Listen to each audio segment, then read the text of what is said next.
کہ وہ بدکاری کا مطلب سمجھ ہی جاتے ہیں. اگر کوئی کسی کے ساتھ بدکاری کرے اور توبہ کیے بغیر مر جائے یا توبہ نہ کرے، آج نہیں صحیح اس کی خاندان کی کسی لڑکی کے ساتھ بھی بدکاری کی جائے گی. علی رحمت اللہ علیہ فرماتے ہیں، امام غزالی کا قول ہے کہ بدکاری ایک قرض، بدکاری ایک قرض کی طرح ہے.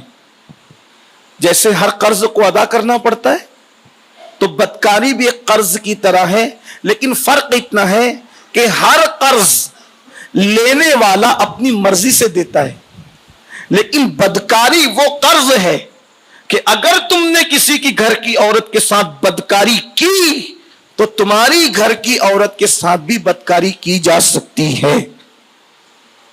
اگر کوئی چاہتا ہے اپنے بیٹیوں کی، پوتیوں کی، نواسیوں کی عزت اور آبرو کی حفاظت کرے تو اس کو چاہیے کہ وہ دوسری عورتوں کی عزت کو تحفظ دے، اس کی گھر کی عورتیں خود ہی محفوظ رہے.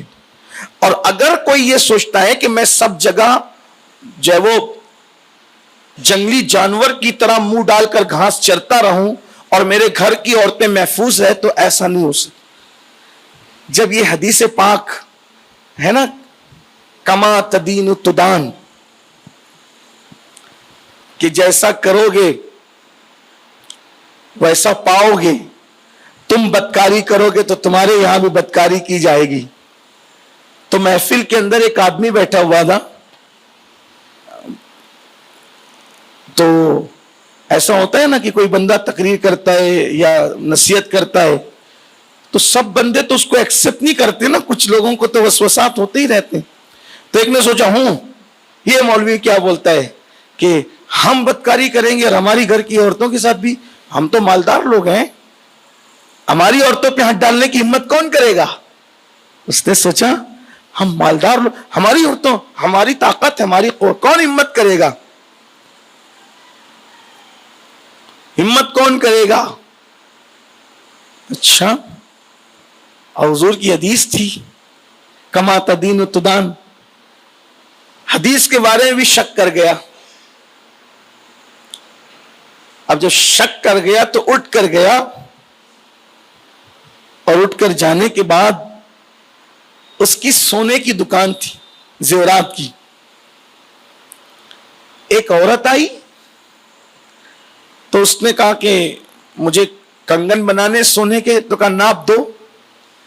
اب ناپ لینے کے لیے جب ہاتھ آگے کیا تو وہی دماغ کے اندر جو شیطانی وسوسہ تھا کہ ہم تاجر لوگ ہیں، کون کیا کرے گا، تو اس نے چیک کرنے کے لیے کہ مولانا کی بات صحیح ہے کہ غلط، انہوں نے حدیث صحیح پڑھی کہ غلط. کچھ لوگوں کے تو حال بھی ہے نا کہ انہیں آتا جاتا کچھ نہیں، لیکن وہ تو اہل علم کو بھی ناپتے ہیں نا. تو اس نے اس عورت کا ہاتھ پکڑ کر بری نیت کے ساتھ دبانا شروع. وہ بھولی بھالی سی عورت سمجھ نہ سکی، اس کو تو یوں لگا کہ یہ ناپ ہی لے رہا ہے. عورتیں تو ہوتی ہی بہت زیادہ سادہ دل، اکثر و بیشتر عورتوں کا حال ہی ہوتا ہے. تو وہ تو نہ ہاتھ دے کر کے کھڑی ہو گئی. اس نے ہاتھ دبانے شروع کیے اور اتنے دبائے کہ پھر عورت کو احساس ہو گیا کہ اتنے دبا کر تو ناپ نہیں لیے جاتے، کوئی نہ کوئی بدی. اس نے ہاتھ چھڑایا اور گالیاں دیتے ہوئے نکل گئی. اس نے دکان بند کی، گھر آیا تو دیکھا کہ اس کی بیوی روتے بیٹھی. توجہ کرنا، بہت خاص بات، میرے نوجوانوں کو خاص طور اور دل پر اگر گرا گزرے تو معاف کرنا، لیکن یہ حقائق ہیں، سچائی ہے. اور خیر خواہی کا تقاضا یہ ہے کہ جتنا ہم جانتے قرآن حدیث سچی سچی پیش کر. یہودی علماء کی طرح نہیں کہ جس سے آپ خوش ہو جائیں وہ بتا دیں اور جس سے آپ دکھی ہوں اس کو چھپا لیں. یہ یہودی علماء کا طریقہ. مسلمانوں کو حکم یہ ہے قوم اچھا مانے تو بھی رکھ دو، برا مانے تو بھی ان کی بات. ہم نے قوم سے کوئی روزی روٹی تو لینا ہے، رزاق تو اللہ کی ذات ہے. قوم سے عزت بھی نہیں لینا، رب العزت اللہ کی ذات ہے۔ تو جب وہ گھر آیا تو دیکھا کہ اس کی بیوی روتے بیٹھی۔ اس نے پوچھا کیوں رو رہی ہو، کمی کیا ہے گھر میں؟ اس عورت نے کہا ارے اپنا وہ جو نوکر ہے نا، نوکر بچپن سے ہمارے گھر میں کام کرتا ہے، کبھی میری انگلی کو ٹچ بھی نہیں کیا۔ آج جب سامان دینے کے لیے آیا اور میں نے سامان لینے کے لیے جیسے ہی ہاتھ باہر کیا سامان لینے کے لیے، تو اس نے میرا ہاتھ پکڑ کے دبانا شروع کیا۔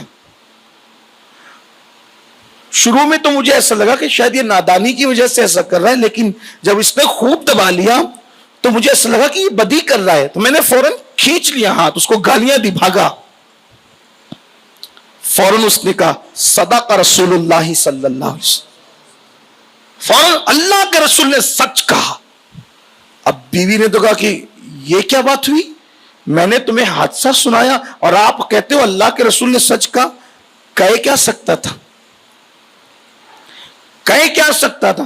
فوراً گھر سے نکلا، اور جب گھر سے نکلا تو اس عورت کو تلاش کیا، اس سے معافی طلب کی، پھر گھر آیا تو دیکھا کہ عورت کا چہرہ بدل چکا تھا۔ کیا ہوا؟ کہا کہ وہ نوکر آ کر کہہ رہا تھا مالکہ معاف کر دینا، مجھ سے غلطی ہو گئی۔ پھر اس نے کہا صدق رسول اللہ صلی اللہ علیہ وسلم، اللہ کے رسول کہ آپ کیا کر رہے ہیں، میں حادثات سناتی ہوں اچھے اور برے، اور آپ اس پر صدق رسول اللہ صلی اللہ علیہ وسلم کہتے ہیں۔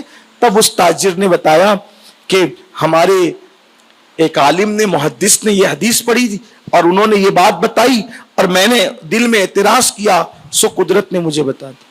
تو میں اپنے